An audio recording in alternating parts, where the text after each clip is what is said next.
आजादी का अमृत महोत्सव।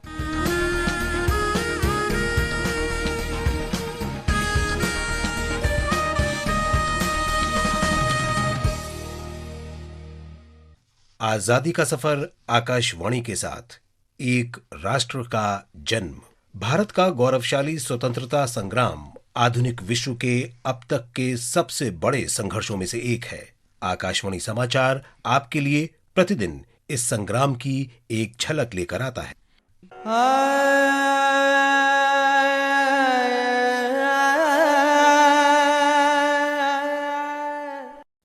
आज की इस कड़ी में हम स्वतंत्रता सेनानी और आधुनिक तमिल कविता के प्रणेता सुब्रमण्यम भारती को याद करते हैं, जिनका जन्म 11 दिसंबर 1882 को हुआ था।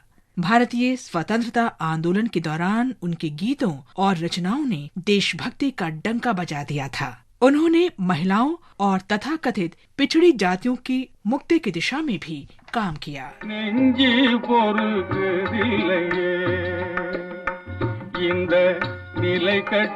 மனிதரை நினைந்து விட்டால் நிலை கட்ட மனிதரை நினைந்து விட்டால் நெஞ்சு பொறுக்குதில்லையே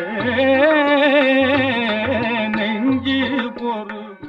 बारदियार महिलाओं के अधिकारों के हिमायती थे और उनका मानना था कि महिलाएं संस्कृति की संरक्षक हैं और उन्हें समाज का नेतृत्व करना चाहिए। बारदियार के शब्दों में सिस्टर निवेदिता ने उन्हें राष्ट्र की सच्ची सेवा का अर्थ सिखाया। बारदियार ने सम्मान स्वरूप अपने राष्ट्रीय गीतों का पहला खंड उन्हें समर्पित किया था। ஆயிரம் புங்கிங்கள் சாதி எனில் அந்நியர் வந்து புகழ் என்ன நீதி தாயின் வயிற்றில் பிறந்தோர் ஒரு தாயின் வயிற்றில் பிறந்தோர் தம்முள் சண்டை செய்தாலும் சகோதரர் அன்றோ। बारदियार ने राजनीतिक, सामाजिक और आध्यात्मिक विषयों पर लिखा। उनके द्वारा रचित गीत और कविताएं दुनिया भर के तमिल कलाकारों की साहित्यिक और संगीतमय रचनाओं की सूची में शामिल हैं। उन्होंने आधुनिक रिक्त पद्य के लिए मार्ग प्रशस्त किया और कई पुस्तकें लिखी, जिनमें शामिल हैं कन्नन पाट्ट, पांचाली सबदम और कोइल पाट्ट। अंजी अंजी शावार இவர் அஞ்சாத பொருளில்லை அவனியிலே அஞ்சி அஞ்சி சாவார் இவர் அஞ்சாத பொருளில்। इंडिया पोस्ट ने 1960 में उनके सम्मान में एक स्मारक डाक टिकट जारी किया। आकाशवाणी इस महान राष्ट्रवादी और कवि को सलाम करता है। पिंजरे के पंछी टूट गई है माला कोई लाख करे चतुरा। आज हम राष्ट्र कवि प्रदीप को भी याद कर रहे हैं, जिनकी मृत्यु 11 दिसंबर 1998 को हुई थी। मध्य प्रदेश के बड़नगर में 6 फरवरी 1915 को जन्मे रामचंद्र द्विवेदी कवि प्रदीप के नाम से लोकप्रिय थे। उन्होंने बहुत कम उम्र में कविता लिखना और पढ़ना शुरू कर दिया था। अपने गृह राज्य में अनूठी शैली से दर्शकों को मंत्र मुग्ध करने के बाद उन्हें बॉम्बे में एक कवि सम्मेलन में आमंत्रित किया गया, जहां उन्हें बॉम्बे टॉकीज के हिमांशु रॉय ने अपनी पहली फिल्म कंगन के गीत लिखने की पेशकश की। उनकी अगली फिल्म 1940 में प्रदर्शित बंधन थी, जिसमें प्रदीप ने सभी गीत लिखे।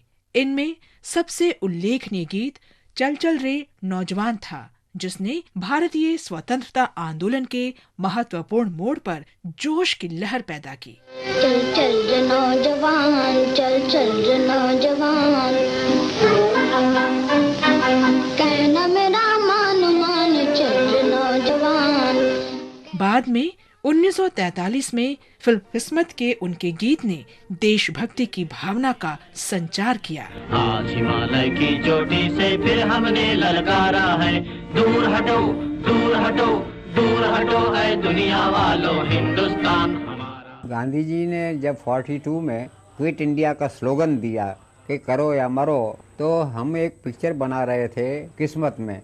मैंने एक गाना लिखा तो मैंने कहा दुनिया वालों को तो रहने दो, लेकिन दूसरे स्टेंजा के अंदर कि शुरू हुआ है जंग तुम्हारा जाग उठो हिंदुस्तानी, तुमने किसी के आगे झुकना, जर्मन हो या जापानी।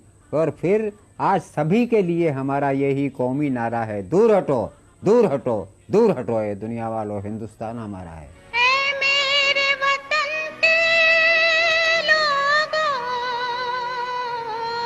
कवि प्रदीप उन गिने चुने देशभक्तों में से हैं जिन्होंने सबसे पहले देश के बारे में सोचा। उनके गीत ऐ मेरे वतन के लोगों के मनोबल बढ़ाने वाले शब्दों ने 1962 के भारत चीन युद्ध के बाद राष्ट्र को सांत्वना दी। कवि प्रदीप ने ऐ मेरे वतन के लोगों गीत की अपनी आजीवन रॉयल्टी शहीद जवानों की विधवाओं के लिए दान दे दी। हम इस देशभक्त कवि को नमन करते हैं जिनके गीत आज भी हर भारतीय में राष्ट्र प्रेम का जोश भर देते हैं।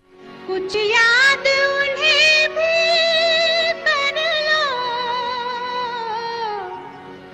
जो लौट के घर ना आए। इसके साथ ही आजादी का सफर आकाशवाणी समाचार के संग श्रृंखला की ये कड़ी समाप्त हुई। मिलते हैं कल अगली कड़ी में।